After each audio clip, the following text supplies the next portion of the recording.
கடவுளே, எப்பொழுதுதான் மற்றவர்களைப் போல நானும் செல்வச் செழிப்போடு மகிழ்ச்சியாக வாழ்வது? கடவுளே, நானும் தவறாமல் உங்களை என்றும் வழிபடுகிறேன். ஆனால் என்னிடம் உங்களுக்கு கருணையே இல்லையா?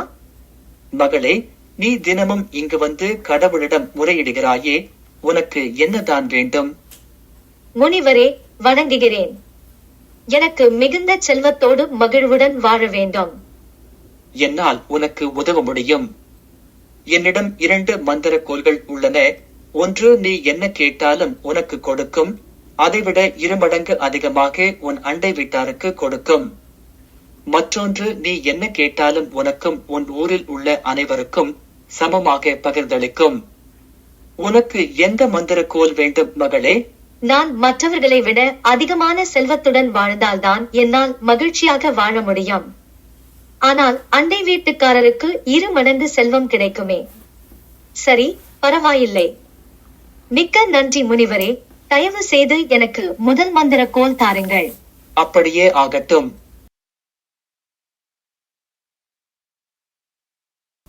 கோலே, நான் கார் பங்களாவுடன் செல்வம் படைத்தவளாக மாற வேண்டும்.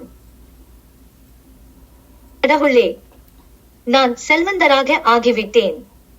முதலில் எல்லோரிடமும் இதை சொல்ல வேண்டும். ஏன் இவரை பார்க்கும் பொழுது என்னால் மகிழ்ச்சியாக இருக்க முடியவில்லை? என்னிடம் சக்தி இருந்த போது இவர்களை காப்பாற்ற நான் முன்வரவில்லையே. என் விருப்பத்தினால் எப்படி சுயநலமாக இருந்து விட்டேன். முனிவரை வணங்குகிறேன். மகளே, இப்பொழுது மகிழ்ச்சியாக உள்ளாயா? இல்லை முனிவரே, இப்பொழுது முன்பை விட அதிகமான கவலை சூழ்ந்துள்ளது. தாங்கள் தயவு செய்து முதல் மந்திர கோலை நீங்கள் எடுத்துக்கொண்டு 2ஆம் மந்திர கோலை தாருங்கள். அப்படியா? சரி, உன் விருப்பம். முனிவரே, இந்த மந்திர கோலை தொட்டவுடன் என் மனம் என்று முடராத மகிழ்ச்சியை அடைகிறதே. ஆம், எப்பொழுது நீ உன் விருப்பு வெறுப்புகளை விட்டு மற்றவர்களை சமமாக நினைத்தாயோ அந்த கணமே நீயும் உன்னை அண்டி இருப்பவர்களும் அழிவில்லா மகிழ்வுடன் இருப்பீர்கள்.